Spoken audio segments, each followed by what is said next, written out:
y'all thought I wouldn't do it. You just kept DMing, kept commenting, kept coming through, getting it through my head that I owed you more. And this is that more. For the past 5 months, I feel like I've gone on this journey where I just made one video about a guy named Jumex, an artist that I used to review and do reactions of their music. And since then, I have found myself in the middle of a story that has continued to develop, continued to get just spun into this crazy, crazy place. And it didn't feel right to continue to make videos as the story and the sides and the concepts would change seemingly every day. But with the help of people like Progress and others who have, again, just been in my DMs, getting to the bottom of the story, I think I'm comfortable with putting together this one last video with the full story of what happened to Jumex. If you're wondering how I got involved in all this, it all the way dates back to I used to just review and react to Jumex's music. Ever since he put out the song Trap, it seemed like something that was interesting and enticing for the genre, and it definitely caught my eye, and I was definitely very interested to see how this guy would progress, how this guy would advance. Despite all the claims that the industry plant, I never really went into that, even though it was very clear having your first music video directed by Taco of Odd Future that whoever was involved and whoever was a part of Jumex's team was a lot more plugged up and a lot more rich and famous than Jumex himself was. And those ties to the industry were going to be interesting just to see how inorganically or organically you can create an artist from the ground up, seemingly. This year, I did receive a comment on one of my old videos, one of my old Jumex reaction videos, and it basically said, hey, have you heard of Jumex's old music? And at the time, I hadn't. I never went back. Really, Trapped was the beginning, and Trapped going forward was what I paid attention to. But I thought it would be a cool concept for a video, going back and listening to someone's music that they made at their mom's house and then comparing it to how the label polishes and re-identifies an artist. Still, I love that concept of a video, but I did not expect to find myself in the middle of this fucking cesspool of just information and misinformation and terrible things and great things. And this really has turned into a story of redemption. Let's take a look at some of the old songs by Jumex. And I think the idea of what happens when you just go viral off of a video where you're smoking weed in a classroom and someone with a lot of money in LA sees you can actually do. That's exactly what this guy did. His name is Love Juno. He's actually commenting on an old review I did for Jumex's album Lover, all the way back from November of 2019. He just asked me, hey, have you ever heard his old music? It's a lot better in my opinion. Not quality-wise, but the vibes are sick. No, not really. A lot of people actually, he's not the first one to say this. Like, Jumex is such a controversial character from like 2019, 2018 maybe. And it's interesting when people actually like have a fan base that go out of their way to say, hey, don't judge them by what's going on because they have a whole other catalog that's great. Like, he has a vocal fan base, and it's interesting. You know, his music was fine for what it was. A lot of songs are catchy that he does make, but it does fall into that emo rap category where you're just kind of like, okay. But yeah, nevertheless, he sent me over this track, See You in Hell. We'll check that out in a second. But what this really got me thinking about is, so this guy was making music that sounded very particular in a way that it sounded like how you would expect like an 18-year-old making music in their bedroom would. And then at some point, he gets signed to a label by the name of Cortan Records. And then all of a sudden, he has a face tattoo. His music sounds completely different. There's a fat music video budget to this thing with Taco from Odd Future directing. It goes on to fucking songs with Travis Barker. The industry push that was occurring in this guy's career was so fucking interesting, and it could not be denied by anybody. Like, anybody who was paying attention, you knew that this guy just was at the top of everybody's list. They threw him at the fucking Genius thing. They tried to get him articles or interviews anywhere they could. Whoever was pushing this guy was doing a good job publicity-wise and marketing-wise. But when you look at what they were looking at as far as like what they were looking at as far as what this kid's music sounded like prior to that, that's when you start scratching your head. That's when you really start scratching your head. Because, I mean, his music was, you know, more... This Trapped was really the first video. That's the one by Taco that I just mentioned, with 8.6 million views. A little over a year ago, but it says a year ago. He has other ones with 2 million. He put out 2 EPs. His most recent 2 tracks are XO, and he did this song with a DJ, I think Kygo or Kago. What this is, what most people know Jumex for, does not really reminisce much of what it kind of was from what I have seen. And if you just take a listen to just a few of these songs, you'll ask yourself, what the fuck happened? Like, who is this guy that we see in these other videos that are all fucking popular since Post is shining? But how did you pick him out? How did you pick this guy out off of this? Black Lung. The girl with long hair, hide me from the demons, lock myself over there. Hide me from myself, I'm the devil, don't care.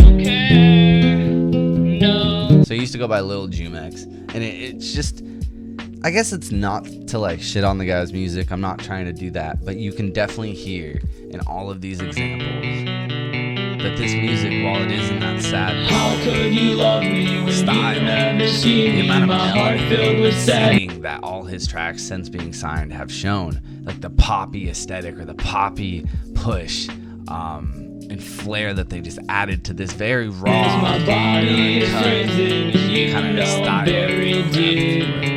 I'll pass the time by That's smoking weed. completely How could you love me? 100% drawn to the label. And it's just interesting that they can pick anybody pretty much out of the internet. All agree that there's not really, this isn't the only example of a diamond in the rough artist on the internet. Like, he's not the last artist. So for you to look at people who actually do sing really fucking well without any fucking effects, people who can rap their fucking ass off, but you look past them and look at this green-haired guy who can kind of rap and kind of make music, it's just comical to me. It's just hilarious when you jump from what that was to what this is, which is the debut. Fucking Said your favorite shit is isolated, favorite shit is isolated, favorite shit is isolated, favorite shit is isolated, favorite shit is isolated, favorite shit is like, isolated. we found too many examples of that in his old music. Yeah, so might as well just. But that's such a heavy component in most of his new music since getting signed. And it's not to say that an artist can't be switched up. It's not to say that they can't try new styles. It's not to discourage anyone from fucking being creative. But it's just funny that once you see a fucking man in a suit cut a check and a whole fucking backing by a label, what it does to just the idea of an artist, of what they are. And I think we could all agree this music probably sounds better, and it does. That's not to disagree with it. So in the end, it's a good thing, I guess. If you're just looking at, did he make better music? Sure, I guess. But it's so interesting how they can just pick the most random fucking people off of the most random aesthetic, off the most random viral video, or off the most like small basis of talent, I guess. It's just weird because there's so many people who just freestyle their ass off all day on Instagram, all day on YouTube, and I just don't see them getting that same look ever. And I feel like that money could maybe be used better elsewhere. But no, we live in a world where TikTok basically decides what the fuck is the next top person to sign. And it's hilarious. It's fucking hilarious. But again, no hate to Jumex. Congrats on all your success. Very cool. But we should also look at where the fuck have you been, dude? Where the fuck have you been? Is he? Well, he's trying to figure out what the fuck his next move is, and I think his label's trying to figure it out as well. But he's only 20, so in a lot of ways, that's not this isn't the end of the world. This isn't the end of it. But Cortan Records, they only really have one other artist, and I was looking at it. It's Jumex, and then they got this guy named Juto, and Juto actually makes pretty cool music. He's a singer, like R&B style, but the visuals that he's been putting out is fucking cool. So Cortan Records, I mean, for them to take Jumex from this and then put it into this, it's impressive. And I think overall, as far as, are you getting a more polished product? Yes. But is this like morally and ethically, you know, making any sense when you really get down to the brass tacks of musicians and making music and talent? No, it doesn't. I'm not seeing much trajectory from Mr. Jumex in 2020, and 2020's been a weird year for everybody, but I don't think him bouncing back is something that I'm going to be seeing, and I don't really think he's going to be someone that we're going to remember in a few years. So at least he got a bag, at least the label did what they did. But it is funny that you're going to look at this and be like, yep, this is the guy, this is him, let's go. The next section of this video is all about Cortan Records and their relationship with Jumex and their apparent independent, small-timey label feel that they are trying to really just drill into people's heads. And even in previous videos that I've released, I've gone to their website and been like, this is the worst website I've ever seen. Their Instagram is bland as fuck. Their Twitter account is bland as fuck. There's not too much going on there. Just a handful of artists that have been picked and placed under this umbrella that is Cortan Records. And thanks to Progress in his video does a great job of breaking all this down, so please go check that out. He'll do a better job of explaining this than I will. What he really does place Jumex under is a fucking microscope, and he does a great job of, in both his videos, breaking down why Jumex is an industry plant, how the industry is tied to this. And if you check out any of my old videos, you'll see just in the music we can hear a great high level shift where it is mom's basement to now we're making songs that are directed by Taco, and we got Travis Barker playing the drums, and this is all natural through my connections, guys. Don't worry.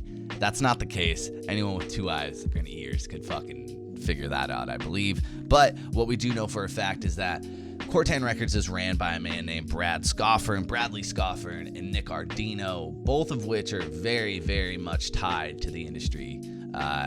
Bradley Scoffer has been basically the technical director for Camp Flog Gnaw, as like the carnival director for years, and funnily enough, that's where Jumex got his first big break on a stage, where he actually performed Trap in 2018 at that very festival with Taco as his DJ. So that's where those relationships start to kind of blossom. That's how you get Taco directing the music video for such thing. And now Brad still is kind of attached to the golf brand. He's the guy who just runs the technical side of it, and he used to be Tyler the Creator's former road manager. So all of that is enough for you to say this guy has money, this guy is tied to the industry, and this guy definitely picked Jumex out of just randomness, it would seem. But when you think about the power of the internet and you think about how people go viral, and someone can have the funniest video in the world and then all of a sudden they have a song out in the next day, or they're just dancing on TikTok and now they're fucking being pushed by a label.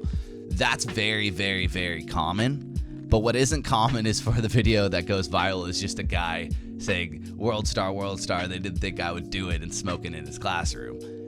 That alone shouldn't ever be merit for you to go and fucking take this kid out of his hometown and say, I'm going to give you a lot of money and we're going to create you into something that you're not. Like, naturally, I don't think the image that we got of Jumex is who this guy is at his core.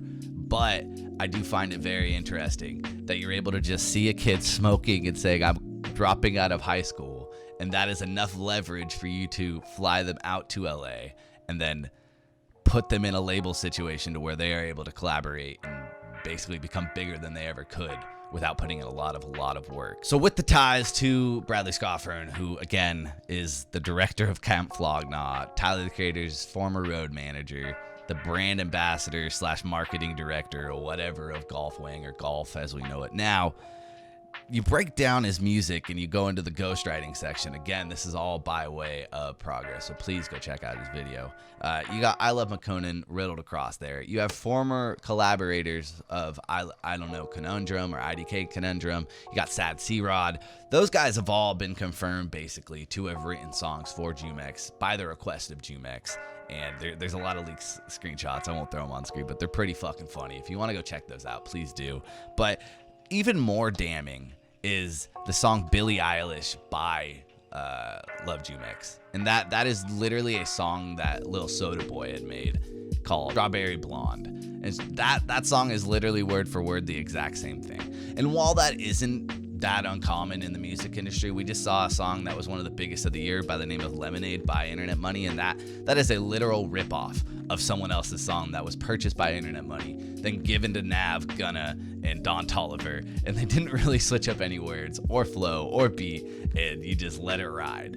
And that's very common. It's common practice. It's smart practice, and whoever originally wrote Lemonade better be getting a bag because of how much success that brought. But just that alone should tell you that, yes, if you are still wondering, yes, Jumex is an industry plan, no question about it. And Cortan Records is not a small time thing. It's more of like an investment hedge fund for people who could potentially blow up in the music industry by leveraging the money and power and connections that Bradley Scoffer and Nick Ardino have to basically put these artists in a better position than they would be ever in their mom's basement. And while that alone is awesome, again, this isn't really a hate against Jumex. I think anybody in his position would be doing what he does. It's the shady things about Jumex that we'll get into later on in this video that make it very hard to root for the guy and very hard to be like, yes, you made all the right decisions, man. You're making the most of it. That doesn't really come across. But even if you look at the other artists on the Cortan Records label, you got Judo, you got Payday, and then more specifically, you got Danielle, who's somebody who's been popping up on the Lyrical Lemonade channel. He's definitely getting a lot of buzz and a lot of eyes on him that if you look at his other songs on the internet, like they really only have a couple hundred to maybe a few thousand plays. And then you look at the Danielle Lyrical Lemonade music video, great music video, but when you look at that, it has millions of plays, and it's just like something happened here. It can't just go from one to the other. Unfortunately, it doesn't work that way, at least not usually. So when there's smoke, there's fire. Cortan Records, looking at the website alone, you're going to be able to tell that something's off, something's not as official as it's seeming to be. And Jumex, really, the beginning of the end of him is the minute that he lets these guys take over and just tell him that they know better. I think we should just jump right into it, and the best way to do that is just to check out his Instagram. There's no posts. He had amounted over 242,000 subscribers or followers on Instagram, which is kind of crazy. In his bio just says, I'm your ex-best friend, love Jumex. If you go to his Twitter, there's 0 tweets, 7,000 followers there. But there is this alt account that I did find, and it does go back to his main account. So I think this is like his old account, and there's posts on there from as early as May of this year. So this one, he seems to be somewhat active. So if you do want to go check that out, you can do that. But going into his alter ego, you're going to be looking at this. Goodnight Mark with a 4 instead of an A. He seems to have released a couple little projects. From what I've listened to, it's very it's almost like a moodier, or like it feels like Jumex's music was like acid washed in a washer and dryer. It's not bad, it's just not really what I'm looking for right now, so I wasn't spending too much time, but I do remember listening to Don't Talk to Me and enjoying it. So there are some stuff, and if you are a Jumex fan, you're not gonna have any problems listening to Goodnight Mark. As it says right here on his Genius page, Goodnight Mark is the experimental alter ego of Mark Anthony Keisling, who is known by his main stage name of Jumex. If you find his YouTube, you'll see it has 687 subscribers, so some people are catching on and finding this. So if you want to go check it out, that's the best 2 ways to do so. What I wanted to do is just look at Cortan Records one time, because it seems like they've completely dropped him from all situations. And I think that's why his Instagram is looking so empty, is because they probably have control over it and they're probably locking him out or something of that nature. As we learned in that progress video, it does seem like Cortan Records was something that was just started for essentially just to market and put out Jumex music. It was started by Brad Scoffern and Nick Ardino, and it wasn't ever really tied to a major label, contrary to what I originally thought. I thought that there was always like Warner Brothers Music who did sign him, and then Cortan Records was a way to still make it look like this was a very independent, small knit project and kind of mask the whole industry pants side of what Jumex really became.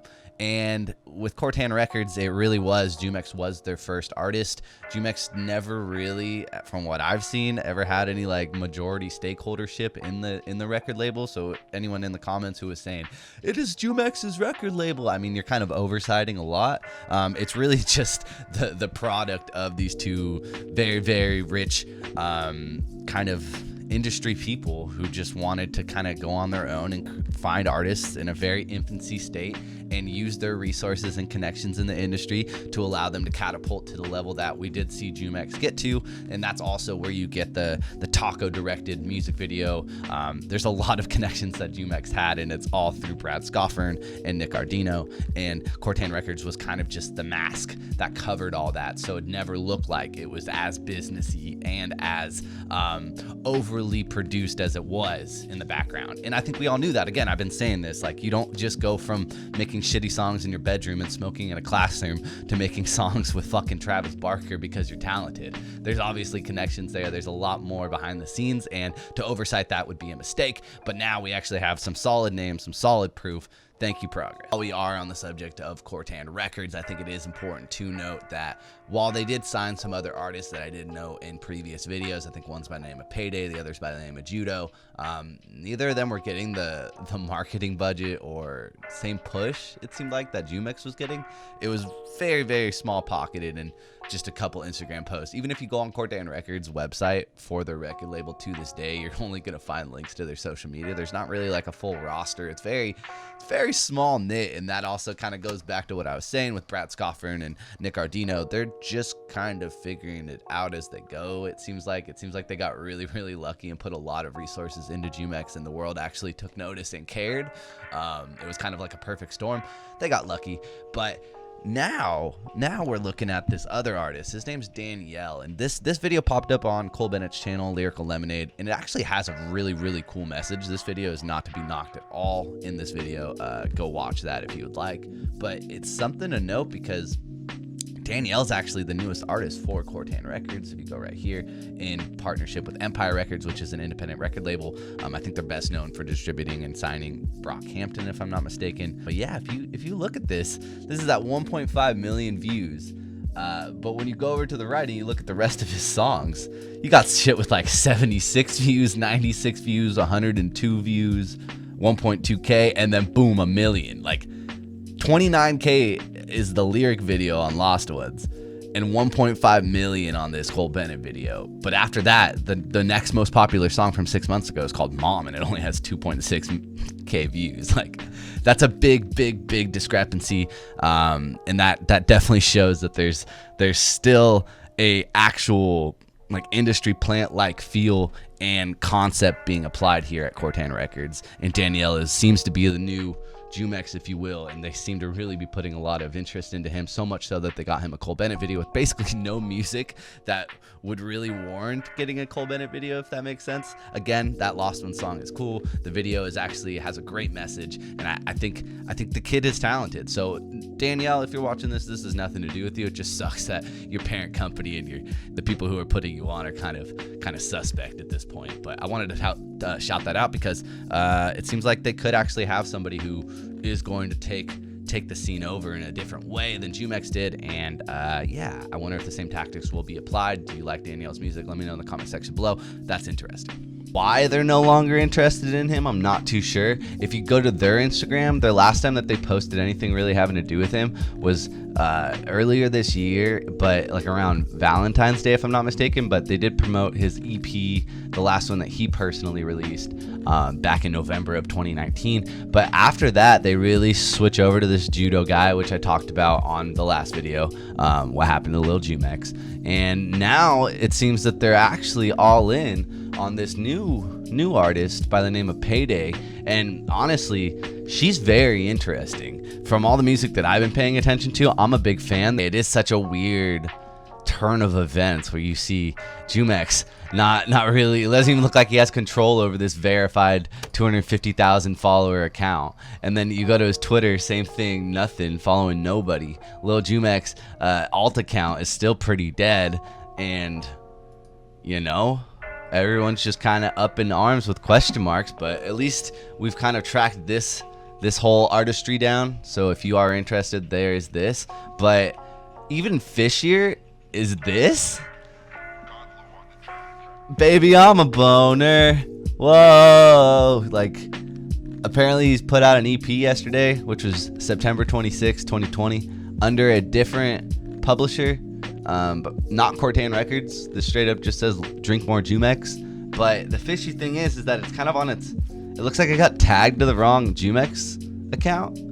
Because like if you look up the name Jumex just on Apple Music, and I apologize if you can't see this very well on screen, but if you just look up the name Jumex, there's two different artists that pop up. There's this one, and then there's this one. This is the one that, you know, we know and love with all these different releases. You got Loner on here, you got Lover, you know, his most recent single Breakable, XOXO, Trapped. This is the one, you know, with all the music videos tied up to it as well. But when you do look it up, there is this other one.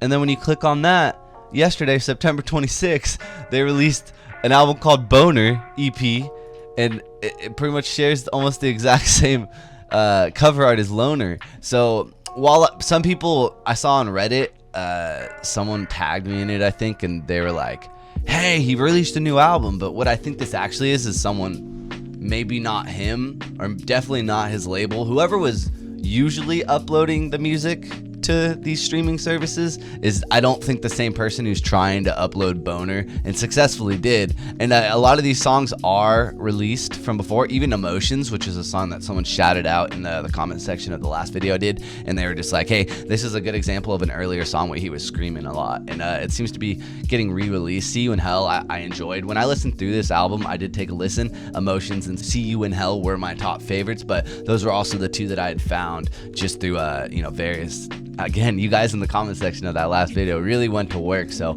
again, if there's anything that you do want to point out that I maybe am missing, please chime in and let me know. But yeah, this Boner EP doesn't really seem to be like a legit Jumex release, and if it is, it's going to be him completely independent, which I don't know how that would work if he owns the name Jumex, because that also gets fishy with the whole juice company. So I don't know how much he really owns of the name Jumex, but I don't know. Obviously, I just don't think he would make an album called Boner when he has one called Loner and then just use the same fucking cover art. But this seems like something someone's doing just to get these songs on streaming for some reason. So I think that's kind of interesting. I do appreciate it. And I just wanted to point that out because, again, you don't really see these types of things, this type of situation go down in this type of way too often.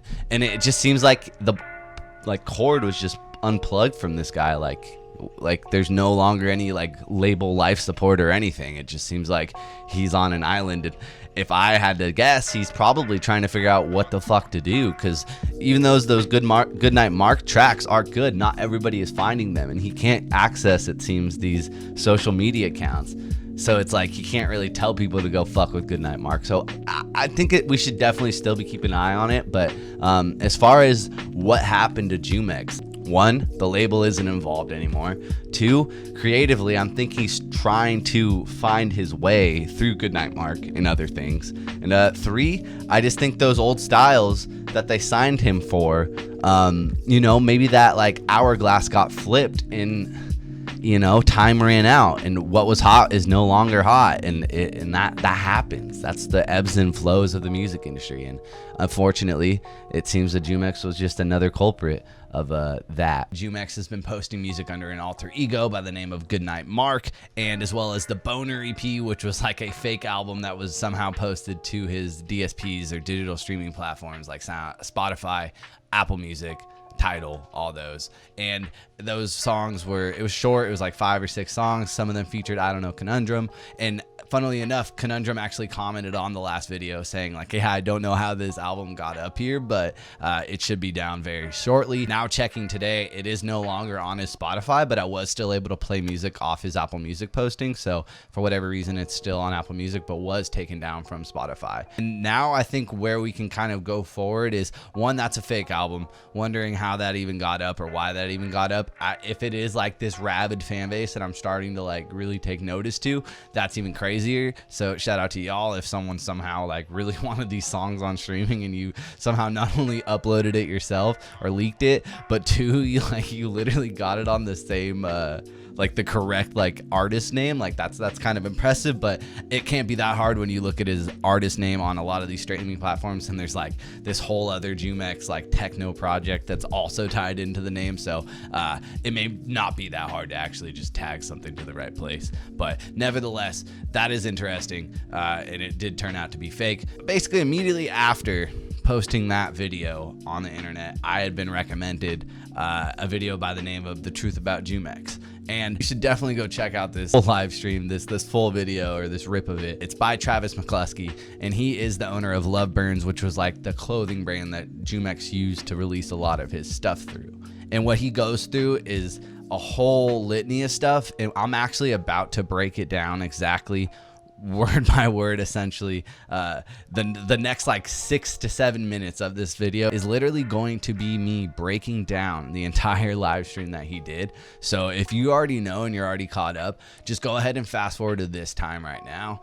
If not though, buckle up, because we got a lot of information to throw at you. Earlier this year, Jumex hacked the Love Burns Instagram account and locked out the main owner/operator, Travis McCluskey. At this point in the timeline, Jumex and him were both 50% owners of Love Burns, but Jumex really in the past would only use the account, apparently, to promote his music or his own Instagram account, and didn't really contribute an equal amount of work, I guess, besides clout or just industry status as his rising to fame began. They had been best friends since they were 16 years old. One day, an argument over the next Love Burns drop broke out between them, and to retaliate, Jumex changes the passwords to all the accounts associated with his homie and locks him out. That's Antimatter and Love Burns. He had 2 different accounts that Jumex apparently just knocked him out of 1-2 punch. At this point in the live stream, he makes a point to say that Jumex is a daily user of Xanax and that his personality is no longer what it was when they first became friends. Travis also makes note of how Jumex/Mark used to completely be sober back then. Soon after being locked out of his account, Travis regains access to the Love Burns account via the official email account that was associated with his Instagram account. That was a lot of accounts. He got back in and locked Jumex out of it for good. And that's kind of where the live stream kind of takes place in the timeline. He goes live and then says all of this that I'm breaking down right now. From here, he mentions that another frustrating aspect of working with Jumex is the fact that his label is directly involved with all of Jumex's image. As a result, directly ties into the image and directly into the direction of Love Burns. Travis makes it clear from here that Jumex is in fact an industry plant and implies that everything he does is monitored and controlled by his label. Assumingly, we're talking about Cortan Records. There might be a bigger record label involved that was never really made clear. During the final argument, Travis attempted to sever ties with Jumex amicably, offering to send back money that Jumex had invested into the clothing brand, which is Love Burns. Jumex did not accept this and instead leaked Travis and his family's home address where his mother and little sister live. He goes on to state that Jumex still consistently tries to hack into the Love Burns account and threatens to sue Travis over all of this. Although he mentioned like immediately after that he wasn't interested in fighting anybody. He's like 20 or something, and that he just wants to talk about shit. Like, man, I just thought it was funny that he had to throw in like the high, like, if you want to fight, like, obviously I'm not scared, but you're scared to fight. That's why you're doxing people and just hiding behind a screen and doing weird shit like changing passwords and just being super passive aggressive. Anyways, I decided it was funny that he just threw that shit in there. At this point in the live stream, though, he does segue into other things that Jumex has done, especially to their other members in their collective, Sad Boy Suffer, SBS, Sad, C-Rod, and IDK Conundrum. I don't know Conundrum, Mark/Jumex. He had deleted multiple big songs off the internet by both of those two artists. There were songs that Mark or Jumex wasn't even featured on or anything, so I thought that was kind of weird. He snaked the entire crew that he came up with and basically tried to just say that he did everything on his own, or like own everything for himself. After these points, he takes a moment to note that Jumex's manager is aware of all this and that they are not putting up with it. Mentions that Jumex may get dropped from his label/his label deal. After these points, he takes a moment to note that Jumex's manager is like aware of all this and he's not going to put up with any of it, and that he might actually get dropped from his record deal. And that kind of makes sense due to the legal implications that doxing someone's family could bring on, and they could honestly just see him more as like a liability than an asset. And but still, you can see the monetary value in still owning and profiting off the name/catalog attached to the name Jumex for as long as the contract allows. You'd have to assume that the label that signed him invested a decent sum of money into this guy's image. I'm assuming Travis Barker didn't just collaborate with him because of how talented Jumex is. All of those things cost the label, I would assume, and recouping on their initial investment makes sense in my opinion. But to close out the live stream, Travis throws in a couple more minor pieces of information that I found interesting. One, in the past, any artist that was kicked out of SBS is because of Jumex not liking them/throwing a fit if they created something that was better than what he himself made. Two, the music is trending downwards, Jumex's career, and that is the reason why the label would also drop him. Three, Love Burns is and always has been solely Travis's brand. Four, him and Jumex will never be cool again. Five, he does not want you to go over to Jumex's account and send hate. He doesn't think you should necessarily support his future endeavors, but he rather thinks that he needs to get help, like actual help, like whether that's rehab or something. But yeah. 7, Jumex also leaked I don't know Conundrum's and Sad C-Rod's address, phone numbers, and threatened their parents. 7, Jumex is 20 years old but has the mind of a child. 8, due to a lack of evidence and proof, he couldn't really comment. Like throughout the whole live stream, there's a lot of people asking him to say stuff about like pedophile, or like there's a lot of like accusations against this guy, Jumex. Basically, is he a pedophile? Is he not? There's not enough evidence out there that I'm gonna fucking comment, and there isn't enough evidence for he was gonna comment. So if he's not in a position to speak on that, I'm not gonna throw that in there. Like that's some serious shit, and we gotta take it seriously. But to close, most importantly, Travis just states that his home and family are safe and that nothing bad resulted from the doxing, really. And that's something that I think we can all kind of be thankful for and happy about. And if anything happened to those members of SBS or their families, we wouldn't be having a very, very different conversation right now. And I think that's something very important to note, and I'd be making a completely different video. So class, what did we learn? Yeah, you Timmy. Doxing is bad? No, incorrect. Doxing isn't just bad, man. It's fucking some of the worst shit that you can do to somebody, especially if it's somewhere that their family, their mother, their daughter, their son, their wife, their sister, anything. If any of those people live there, especially, doxing is terrible.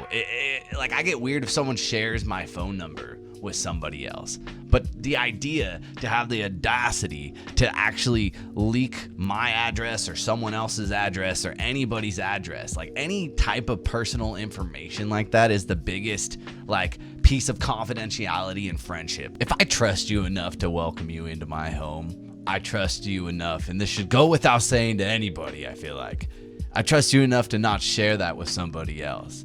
And especially not the internet, where it's some of the most dirtiest. Like, you're basically, if you leak someone's address on the internet and you have ill will towards that person, and it's not an accident, because shit does happen sometimes. Like, I've seen Kanye West like leak someone's address because it was on like a post-it card in a picture that he posted, if I'm not mistaken. He got suspended from Twitter for 24 hours. That's not what I'm talking about. That still sucks. That's not good. Don't do that purposely.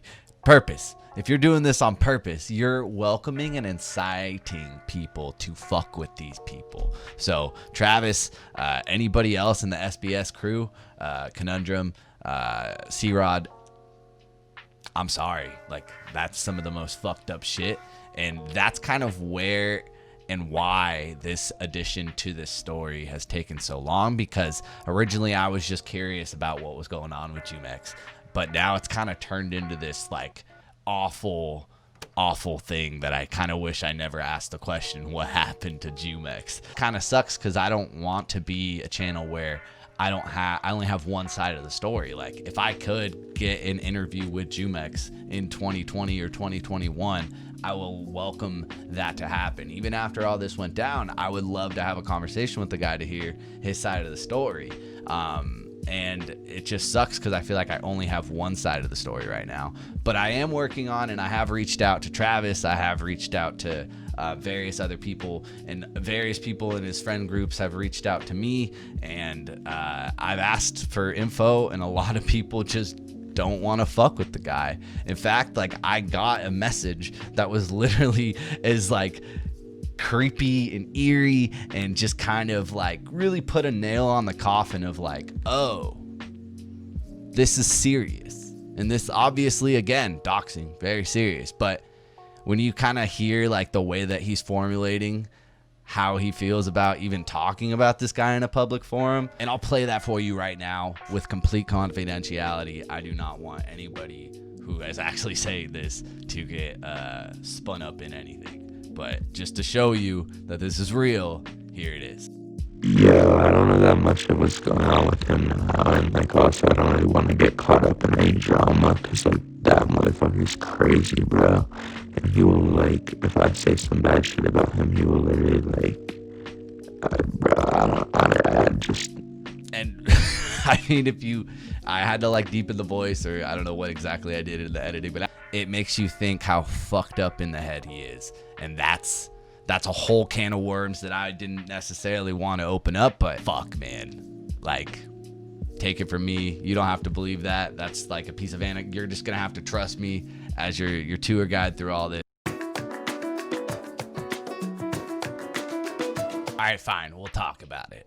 So over the past year, there's been a lot of people who have accused Jumex of some type of pedophilic tendencies where he's talking to underage girls, or maybe even dating them. I don't know, man. Like, the amount of people in my DMs who send me like screenshots of that particular thing is kind of outrageous, considering the fact that I'm a small ass channel and a very small Instagram account. But it's been enough to where I feel like there's at least something to be said that, you know, no matter what, if the victims of those things are true, and if the victims of those situations are in fact, fuck you. You know what I mean? Just fuck you. Like, there's no excuse. There's no understanding there.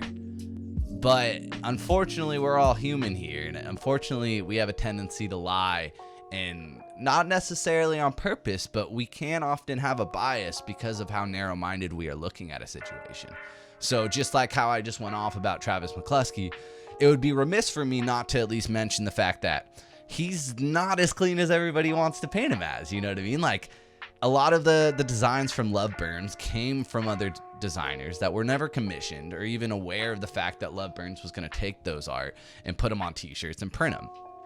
That's just fact. There's so many examples that I've seen screenshots of where it's like, well, dude, you may not have necessarily on purpose ripped them off directly, but you did. Like, you did, man. Like, you can't go around that bush without eventually just touching the bush. You could beat around the bush all you want, but that's the truth. And someone associated with Love Burns is a artist by the name of Weather, and his girlfriend is someone named Lil Saku, and I believe Jumex has had problems with Lil Saku. And based on, there's a video floating around the internet. It doesn't have much views, but it's been sent to me so many times that I have to at least talk about it. And it is called Lil Saku and Love Burns Exposed, and that shows a lot of DMs that almost in a lot of ways more damning than anything Jumex has been accused of her reaching out to underage boys and requesting stuff that you shouldn't be requesting. You shouldn't even be talking to them for zero reason. Like, there's no reason. And Lil Saku is an artist. She makes okay music. If you want to go check that out, do it on your own time.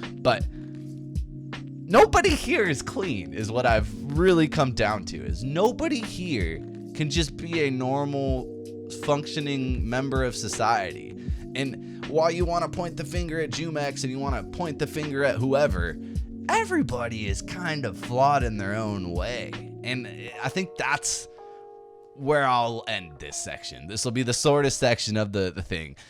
Just, I see it. You don't got to keep DMing me screenshots or proof or examples. You know, believe what you want to believe.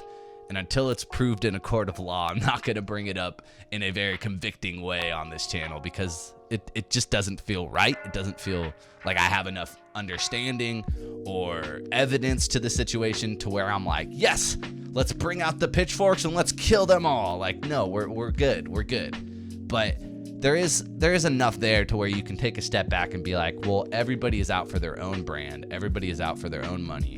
And if you lost it all in a day, you know, what else do they necessarily have? So I can confirm through a lot of DMs to people who are actually close to Jumex that the reason for his disappearance this year was due to the fact of all these rumors and just examples and the doxing fiasco.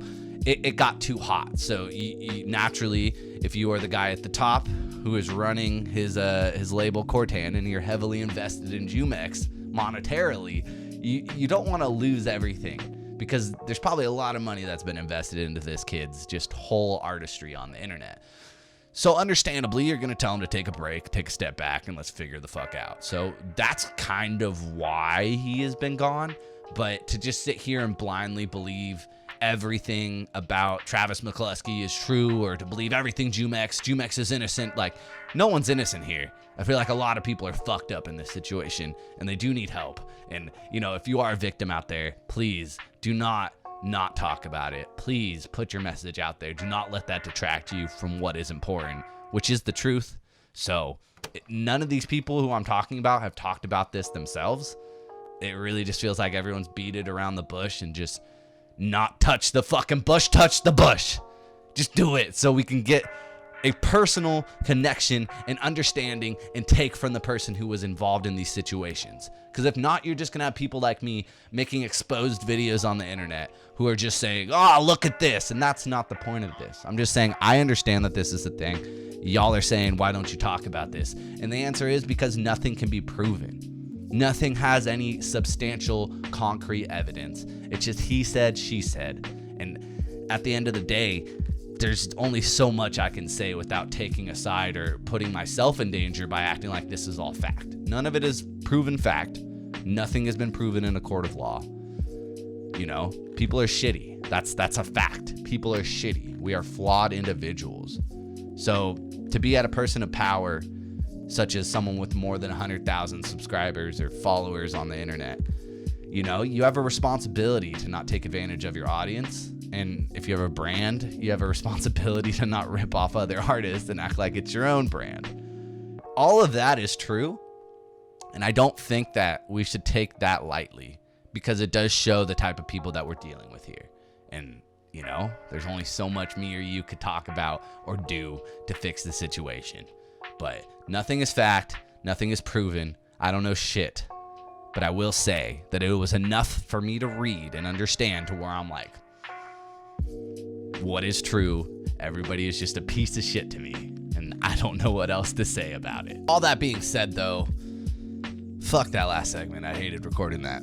There is one allegation that I will definitely be talking about, because I have been given a lot of proof, and that comes by way of an artist by the name of Love Matt. Go ahead and fuck with Love Matt, because this guy is cool people, definitely genuine, definitely somebody who I would welcome you to get behind, because it seems like he has a good head on his shoulders, and he's making pretty damn good music, and he's gaining quite the following. So please do yourself a favor, go fuck with Love Matt, tell him the Now INROTATION channel sent you. But this comes by way of him purchasing a feature from Jumex, and Jumex not necessarily following through in the best way possible, and going as far as to say like, hey man, just buy me these grills and we'll be even, after Matt's pretty much paid, if I'm not mistaken, I'm gonna be reading some of this, but he paid $1,250 for the feature. And, you know, Jumex lagged and didn't really fulfill the order in an ample amount of time. So Matt came out and was like, hey, how's it going? But around this time, that's when Jumex kind of disappeared from the internet. It was around the same time that he was doxing his friends. So, you know, he kind of figured maybe he was on some heavy Xanax, which has been more or less confirmed to me through a lot of people that there was a Xanax issue. And it's not just Travis saying that. There's a lot of people saying there was a Xanax issue. But now he's actually clean and just smoking weed. So good for Jumex. Stay off the drugs, kids. But there's something here to where you really just have to look at it and be like, no, bro, like he's kind of a piece of shit. And in there, Matt was saying that basically Jumex is going through like a label transfer, so anything posted with Jumex's name on it onto Spotify or any platform before January of 2020 will get removed because he's going to be putting out a song, and that the label transfer, which I assume is where Empire Records comes in. They're like an independent distribution company. I think they're most famous for the Brockhampton whole group. I think they signed them, if I'm not mistaken. But Cortan and Empire Records are very much in bed with each other. I think that's even on the Danielle songs. That's just kind of fact right now. And I don't know when that happened, but it basically did happen. So this proving that without saying the name Empire, I'm putting those two together. That's not Love Matt's words. Those are mine. Empire Records is that new label transfer. I think he's still under Cortan, but Cortan is now in a partnership with Empire Records to help distribute and reach greater platforms. And he was locked out of his Instagram account. Jumex was. He was because of that label transfer as well. But I think we can kind of confirm that there is a little bit of heat under little Jumex's feet, so he had to take a little break and sit in a corner to figure out what the fuck was going on. But he did say that he was told by Jumex that if he released the song before January, he would have to put Goodnight Mark on there and not Jumex. So Goodnight Mark has basically been confirmed as this just side project because Jumex really couldn't access Jumex, so he was still being creative, finding his outlet, creating music. Maybe even a part of his head was like, I could do this on my own. Just watch, guys. Just watch, Dad. I'll be successful. And you know, that gained some traction, but it didn't do any crazy numbers. But Jumex kept changing the terms of the deal, where he like asked him to fucking buy a grill for him, and that you can't put Jumex in the title of the song or it'll get deleted, even though he'd paid $1,000+ for the feature. And in the past, I guess Jumex has said that a Goodnight Mark feature costs $800, but he bought a Jumex feature. So if he has to put Goodnight Mark, why is he getting charged $1,200?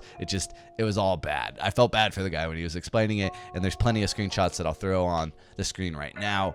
But basically, Jumex kept like upping up the ante and hitting him up like, yo, if we do a music video, I'm gonna need $1,400 for you to fly out my videographer, and then I'll be there too, and then I'm gonna need extra money to you know, get the budget of the music video. So it just sounded like Jumex might have been in a financial situation where he needed some extra cash and was just kind of hitting up people who had forked out cash to him in the past and was like, hey, you still have money, right? Send it my way. I love you. I'm gonna shout you out, dog. And while maybe their relationship was gonna work for this particular song, which is by the name of Sunny Day, and it is still set to come out in February on Matt's project, on the project that is Loverboy 2. So please go ahead, support Matt, because this whole situation just seemed like it was legit. There's a lot of screenshots that are on screen right now, and just the way that Jumex was coming at him with like those type of numbers, and Matt was able to pay it, but then Jumex couldn't fulfill the order that Matt was paying for,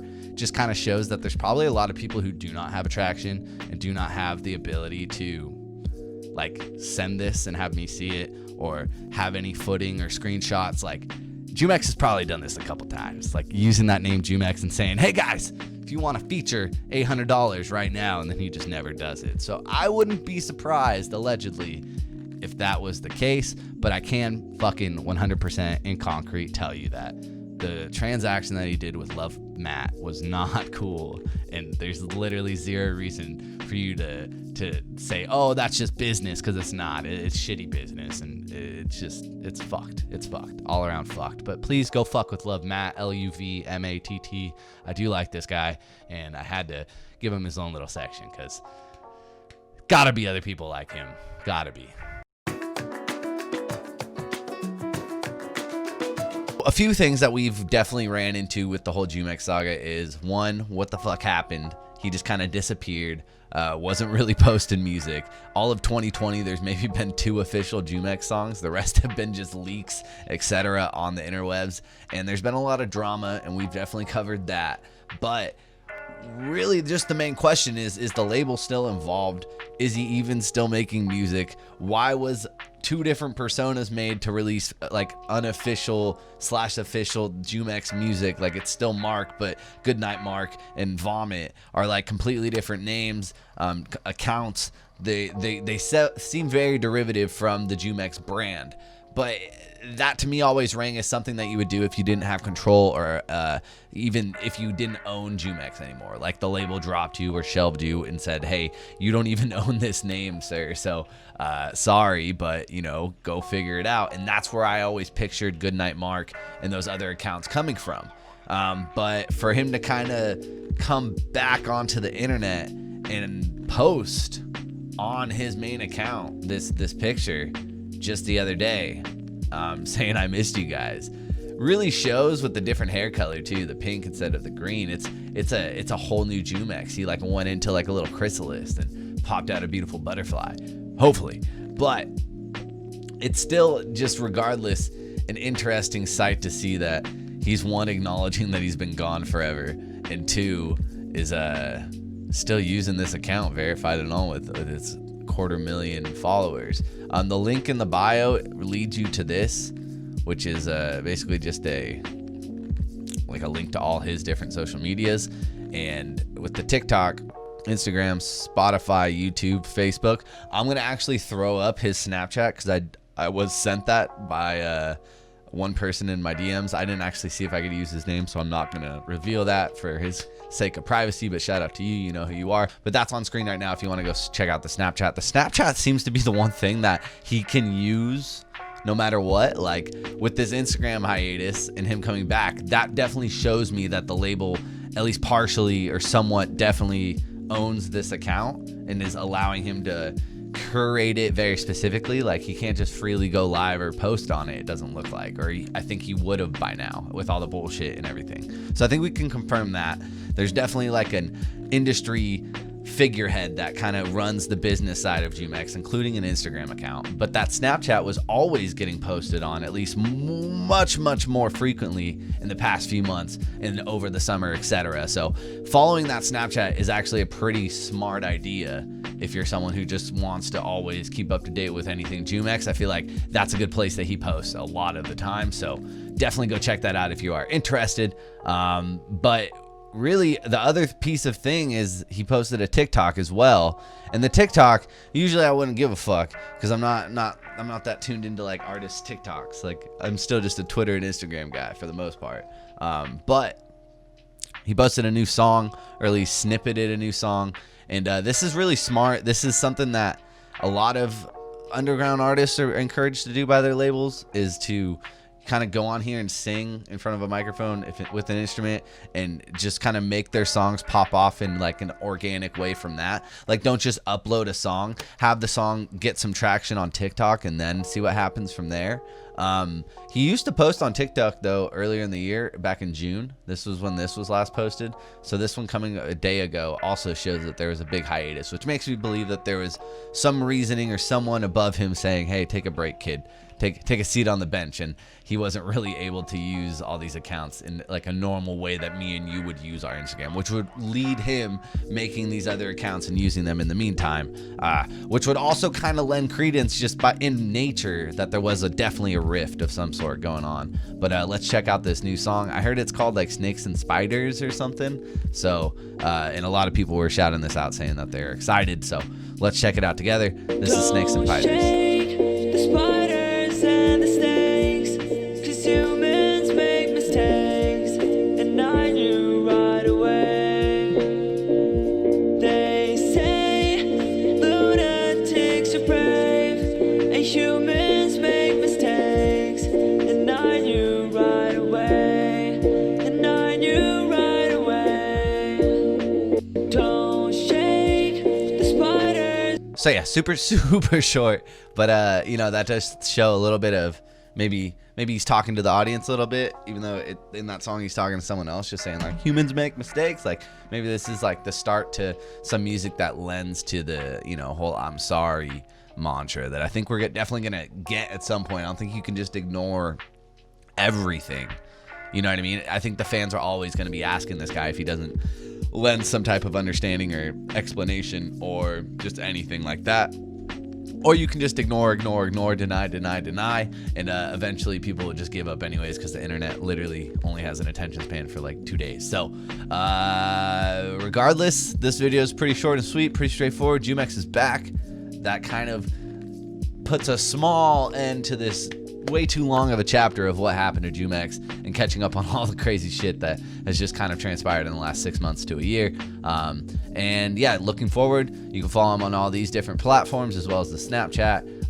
And he also has this clothing line, Bubble Numb. And the clothing line I thought was supposed to drop yesterday, but it looks like it's going live on Sunday, which is November 8th. So Sunday, November 8th, which is tomorrow for me at the time of recording this. Today maybe for the day that the video posts. I'm not sure if I'm getting this up tonight or tomorrow. And you know, he's just saying like I'm still here doing what I love and providing. If you guys love me, go support. This is the full drop with the numbers, how much everything's gonna cost you. If you do want to go support him, that seems like the best way, as well as just looking out for new music and supporting his social medias and maybe getting a song going on TikTok, so the label will have a whole lot of faith in this kid to come back stronger than ever.